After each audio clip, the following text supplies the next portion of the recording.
So you wanted a video on boundaries. You must have, because you clicked the video. So hang with me for a minute, even if you just stumbled upon this. Let me ask you a question. Are you a fence post person? A chain link fence person or a wall person? You're probably scratching your head going, what the heck is Dr. Mark talking about?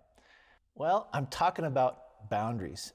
And oftentimes we have no idea what boundaries are until they're crossed, or until we're hurt, or until something happens and we're like, where did that come from? So what I often find with clients is that boundaries are ambiguous, especially when it comes to families. Now, when we're talking about families, we're talking about immediate families, our significant others, our children. We're talking about mother-in-laws, father-in-laws, moms, dads. A lot of times we think we have these preconceived notions of what boundaries should be, and then we end up getting hurt or we don't communicate well. And what I find more often than not is that we don't really have a comprehensive understanding of what boundaries are. What I tend to find is that we think that boundaries are about other people, when in essence, they need to be about us. And I'm going to take some time to explain that. So sit down, pull out a piece of paper, a pencil, take some notes. This may be affirming for you, or for some, it might be life-altering. So what are boundaries? Well, let's think about this for a minute in more of a simplistic term. When was the last time you did geography? If you looked at a map and you've seen, let's say the state, I live in Colorado, so let's say the state of Colorado, we have a lot of state counties. Do we really know when we cross the boundary from one county to another? How would we know that? Well, there's a sign that says now entering certain county. It doesn't disrupt our lives any. We can flow freely between counties. But let's think about going from Colorado to New Mexico south. Is there a difficulty in crossing that boundary? No, there's just a bigger sign that says welcome to New Mexico. Now let's go even farther south. Let's try to get into Mexico. Is there a sign that says welcome to Mexico and you can freely pass in between? Or are there checkpoints? Are there things that are stopping you from getting into Mexico unless a passport is shown, unless you fill out a piece of paperwork that says why you're going into Mexico? You can get into Mexico fairly easily, but there's just more steps. Now try to get into North Korea. Can we get into North Korea very easily? No, we can't, because of their restrictions. There's lockdowns and there's things that we can, Westerners are really not allowed into North Korea. And you're probably going, okay, thanks, Dr. Mark, I appreciate that geography lesson. What does this have to do with me and boundaries and relationships? Well, let's break this down just a little bit. I look at boundaries in three different forms. There's the fence posts, the chain link fence, and the wall. So each have a different purpose, but each also have an appropriate time in our lives. So bear with me for a second. Let's talk about this idea of a fence post. What does a fence post do?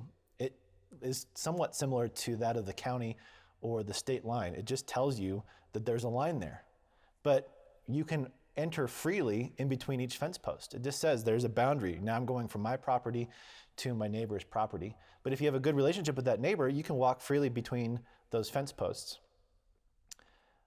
The wall. The wall also has a purpose. Think about in history, what do walls provide? Walls provide safety and security. They provide a very strong demarcation of a boundary line. And it takes a lot to get through, but there's a purpose for them. I couldn't go freely over a 70-foot wall to my neighbor's yard without having a point of entry or permission. There's a purpose for that. But then for a chain link fence, I don't know, for those of you that have played sports, I played baseball for many years. The chain link fence has its purpose. There's this backstop. Let's think of this backstop of a baseball diamond that is 20, 25 feet tall, and it's surrounding this field. It's pretty hard to get into, but you can see through it, you can pass information through it, and with most backstops or with most chain link fences, there is a gate that you walk through to get inside. So let's talk about the fence post for a second. The fence post type of boundary should be reserved for a select few people. For me, I have fence post boundaries with my wife. We have mutual trust, we have reciprocal trust, we engage each other in ways that creates safety and creates intimacy. And there's that freedom to pass between different boundaries. with her. And let's be honest, maybe she's the only one that gets that type of boundary or should have that type of boundary. But let me be clear and somewhat vulnerable. I had fence post boundaries with a lot of people in high school. I wanted to be liked, I wanted to be seen, I wanted to be loved. And so I didn't want to create boundaries or didn't know I needed to create boundaries. I guess I didn't even know what boundaries were in high school appropriately. But I realized that I had a lot of people that had access to me and parts of my heart that I didn't know were unhealthy. And so you might be going, well, fence post boundaries sounds really scary. And maybe it is. Maybe it's something that you don't have somebody in your life right now that you can trust with that type of freedom. And that's okay.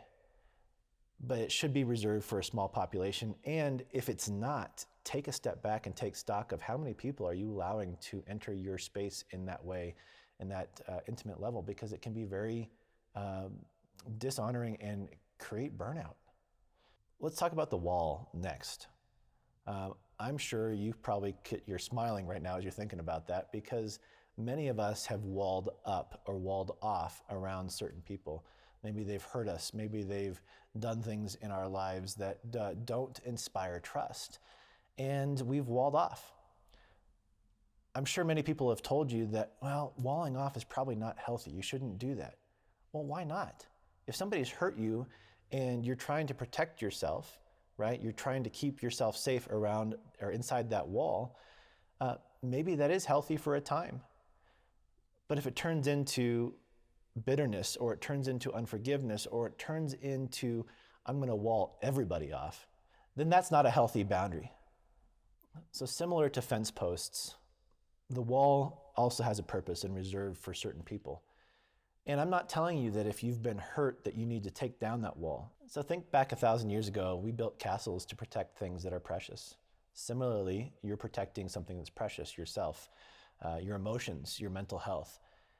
You've just got to make sure that you don't do that and build a wall for everyone in your life. It's maybe specifically for a hurt. And I will challenge you that maybe that wall doesn't need to stay up the rest of your life. You need to work through that, and maybe it needs to morph into a chain link fence, which we'll talk about in just a second. Now let's talk about the chain link fence. I'm sure when you heard me share fence post, chain link fence, and wall, you were like, okay, I'm going to be the good student and say the chain link fence boundary is the one that I need to have. And you're right, and you're wrong. Chain link fence boundaries are maybe this idea of a holding place as you develop relationships and you build trust with people. And I agree. I think chain link fence boundaries are the best boundaries that we could have, in that there's a freedom of communication, there's a point of entry through the gate that we get to control. We can pass information through the chain link fence, and we allow certain people into the space within the chain link fence. But they also need to morph. Like the chain link fence, like I said earlier, needs to become a wall. If you're hurt with somebody, that person needs to have that wall to realize that they've crossed a boundary or they've hurt you, and you're protecting yourself until you find healing and support. And there also needs to be fence post boundaries with people as you create intimacy. And again, going back to maybe that's reserved for your spouse.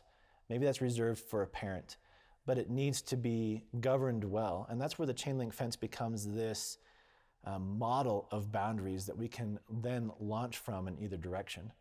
And for many of us, and I will say for me included, I really try hard to maintain good chain link fence boundaries. Yes, I've been hurt. Yes, I've put walls up, but my goal with those is to allow myself to heal within those walls and then break those walls down and enter back into the chain link fence. And like I said earlier, I have very few people, well, one person that has access to my fence post boundaries. Most of us have smartphones, and for those of us that have smartphones, we get texts all the time from people. And so let's break that down in lieu of the boundaries we just talked about. Chain link fence boundary with a smartphone might be that you get a text at 7 o'clock at night from your buddy, and you have time with your wife set aside, or your husband set aside, or your family set aside. And instead of picking up your phone and responding immediately to your buddy's text, you wait and you respond in the morning, 8 o'clock in the morning. Doesn't upset him, and you don't give up a boundary. Let's talk about fence post texts. There should be only a certain amount of people reserved for fence post texts. And for me, that's my wife. If my wife texts and I'm filming, or I'm on a podcast, or I'm doing something, I'm going to stop and look at it because there's something that might be wrong or need my attention, and I'm going to respond immediately. So it's important to note with these fence posts that both people are respecting this boundary. For example, if my wife texts me and it's an emergency, she'll let me know. That gives me an understanding of I need to call or text her back right away. But if it's just a informational text and I'm in a video call, or I am in a podcast, or I'm filming something, or I'm busy, I'll look at it and respond when I have time. And she knows that and she respects that. But for a walled text, let's say, maybe it's somebody that's hurt you and they're wanting access to you. It might be not a bad idea to block them for a temporary time. Now, obviously, it's always good to get to a place of reconciliation, and that's a whole other topic for a different time. But there's nothing wrong with blocking a person from a text thread or Facebook or a social media post or something like that, because you're protecting yourself. You've created that wall. So I'm sure that you're coming out of this video with a lot of questions, and that's good. This is meant to inspire more questions than there are answers right now. But I want you to take a step back and maybe through the course of the week, sit with those questions. Maybe more questions will be asked because of the questions you've written down right now. And it's okay. It's creating some, what we call here in the field, cognitive dissonance. It's creating space in your brain for something new. And that's awesome.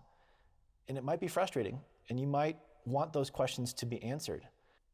So as you sit with these questions, take a look at the resources that are attached to this video as well, and maybe explore the other videos on the Mayfield Collective. One of the greatest things we can do for our own self-development is self-reflection.